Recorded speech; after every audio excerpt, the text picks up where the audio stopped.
Hey, today I want to talk about becoming resilient. And the reason I want to say becoming is because to me, this is something that you will constantly battle. I think that even the most positive people in the world definitely battle resilience. So, what is resilience? Resilience is when you are able to look an obstacle in the face and get past it and move on and become a successful person. Very, very successful people are the most resilient people. So, what's an example of being resilient? When things get hard, resilient people find a way. They move past it and they become resourceful, they learn from it, and they grow and they move on. So if you're somebody who has quit a lot of things in your life, then that just means that you haven't mastered resilience. So how do we master resilience?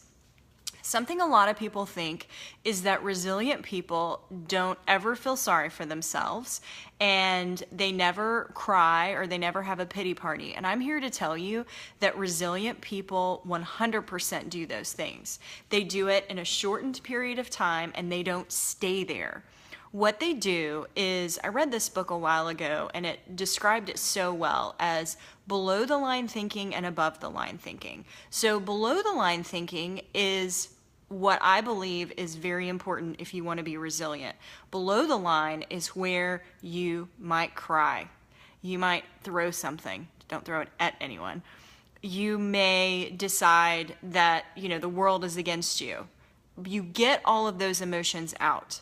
Maybe you write it down. Maybe you journal every day. But you get those emotions out and you really lean into them. And then from there, you become above the line thinking. And what that means is you've dealt with the emotion and now you're going to move past it. You see it for what it is, but now you're going to solve it.